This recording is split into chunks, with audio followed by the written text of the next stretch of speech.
भाई लोगों 32,000 लोग कनाडा में कहाँ पर हैं किसी को कुछ भी नहीं पता है।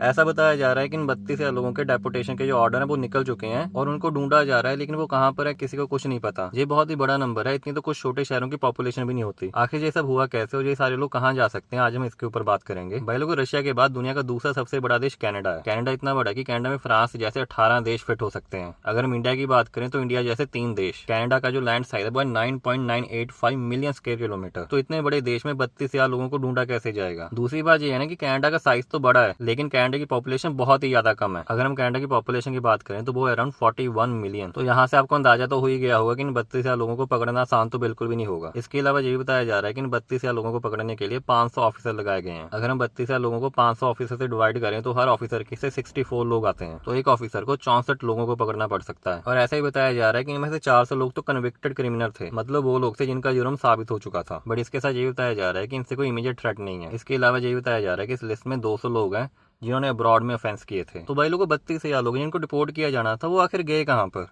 अगर हम लास्ट ईयर की बात करें तो लास्ट ईयर नंबर था 28,000 लोगों का। इस साल ये 14% बढ़ के हो चुका है 32,000। अब इसमें बात करते हैं कौन कौन से लोग शामिल हो सकते हैं। इसमें वो लोग शामिल हो सकते हैं जैसे जहाँ पे कोई स्टडी परमिट के ऊपर आया था लेकिन उसने स्टडी पूरी नहीं की, जहाँ उन्होंने क्लासेस ना अटेंड की हों, जहाँ उनको कॉलेज से निकाल दिया गया हो। और जब आप अपनी स्टडी पूरी नहीं करते तो आप पोस्ट ग्रेजुएशन वर्क परमिट भी अप्लाई नहीं कर सकते। तो हो सकता है कि इनको कॉलेज से निकाल दिया गया हो और इसके बाद इनके पास कोई भी बैलेट स्टेटस ना हो, जिसकी वजह से होना तो यही चाहिए था कि इनको वापस अपने देश चले जाना चाहिए था, लेकिन वो किसी कारण अपने देश नहीं गए और इस लिस्ट में शामिल हो सकते हैं। इसके अलावा वर्क परमिट वाले भी हो सकते हैं। अभी आपने पीछे कुछ खबरें सुनी होंगी जिसमें बताया जा रहा था कि बहुत सारे लोगों के वर्क परमिट हैं वो या तो एक्सपायर हो चुके हैं या होने वाले हैं। तो इसमें यह भी हो सकता है कि जिन लोगों के वर्क परमिट एक्सपायर हो चुके हैं वो अभी तक देश में ही हैं, देश छोड़ के बाहर नहीं गए। इसके अलावा विजिटर वीज़ा पे जो लोग आते हैं तो कई बार वो क्या करते हैं कि वो देश छोड़ के वापस नहीं जाते। जब उनका टाइम पूरा हो जाता है विजिटर वीज़ा का जहाँ पर, तो वो यहीं पे रुक जाते हैं। तो बहुत सारे लोग इसमें विजिटर वीज़ा वाले भी हो सकते हैं। अभी आप यही सोच रहे हो ना कि आखिर ये लोग वापस क्यों नहीं गए। भाई लोग इसके पीछे कारण तो बहुत सारे हो सकते हैं, लेकिन जो मेरे को कारण समझ में आता है मैं वो बताता हूँ आपको। एक तो है ना कि कनाडा में कमाई बहुत ही ज्यादा अच्छी है और ऐसी भी बातें सुनने को मिलती हैं कि कनाडा में आपको बहुत सारी जगह कैश में भी काम मिल जाता है। मैं आपको एक एग्जाम्पल देकर समझाता हूँ। जैसे मान लो कि कनाडा में मिनिमम वेज है $16। तो अगर कोई बंदा कनाडा में काम करता है $10 के हिसाब से और वो दिन में 10 घंटे काम करता है तो 10 घंटे के हिसाब से उसका दिन का हो जाएगा $100। और अगर हम ये मान के चलेंगे वो महीने में 25 दिन काम करता है तो उसकी 25 दिन की कमाई $2500 हो जाएगी, जो कि इंडिया का अराउंड बन जाता है 1.5 लाख रुपए। तो अगर हम इस $2500 में उसके खर्चे वगैरह निकाल दें, जैसे मान लो कि 500 उसका रेंट का निकाल दिया,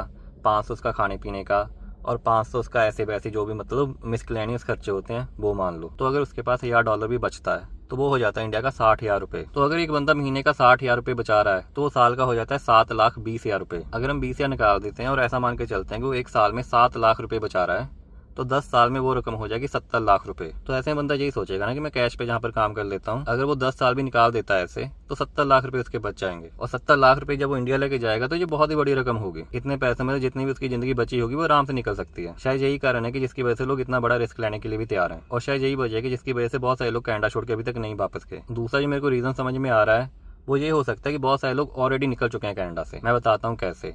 आपने पीछे खबरें सुनी होगी ना कि बहुत सारे लोग कनाडा का बॉर्डर क्रॉस करके यूएसए में एंटर हो रहे हैं। ऐसे भी खबरें सुनने को मिल रही थी जिसमें बताया जा रहा था कि 1500 2000 दे के आप कनाडा से यूएसए जा सकते हो, मतलब 1500 2000 देके आपको गलत तरीके से यूएसए में एंटर करा दिया जाएगा। तो हो सकता है कि बहुत सारे लोगों ने यही रास्ता चूज किया हो। और दूसरी बात ये ना कि अगर किसी के पास 1500 $2000 नहीं भी है, कनाडा और यूएसए का बॉर्डर इतना बड़ा है और मोस्ट ऑफ द जो बॉर्डर है वो अनप्रोटेक्टेड है, मतलब खाली पड़ा है, कोई भी बंदा कभी भी क्रॉस कर सकता है। तो मेरे को नहीं लगता है कनाडा से यूएसए का बॉर्डर क्रॉस करना इतना मुश्किल है। और वैसे भी कई सारे लोग ऐसे होते हैं यूएसए को ज्यादा अच्छा मानते हैं कनाडा के मुकाबले, तो हो सकता है कि बहुत सारे लोग यूएसए निकल गए हों। अगर हम इसके अलावा बात करें तो एक कारण ये भी हो सकता है कि जैसे इमिग्रेशन भी इतनी ज्यादा स्ट्रिक्ट हो चुकी है, जो ड्रॉ है बहुत ही ज्यादा ऊपर जा रहे हैं, जिसकी वजह से बहुत सारे लोगों के वर्क परमिट एक्सपायर हो चुके हैं। तो इमिग्रेशन का स्ट्रिक्ट होना, ड्रॉ का ऊपर जाना भी एक रीजन हो सकता है जिसकी वजह से बहुत सारे लोग कनाडा छोड़ के अभी तक नहीं गए हैं। इसके अलावा बहुत सारे लोग कनाडा में असाइलम लगा देते हैं, लेकिन जिन लोगों का असाइलम रिजेक्ट हो जाता है उनको फिर वापस जाना पड़ता है अपने देश में। तो इसमें असाइलम सीकर भी हो सकते हैं जो अभी तक कनाडा छोड़ के बाहर नहीं गए हैं। वैसे अगर देखा जाए तो स्ट्रिक्टनेस बहुत ही ज्यादा हो चुकी है, क्योंकि वो रोज ही कहीं ना कहीं से खबर आ रही है कि हाँ भी आज जहाँ पे रेड पड़ी, कल वहाँ पे रेड पड़ी थी। मतलब जो इमिग्रेशन वाले हैं वो रेडें मार रहे हैं,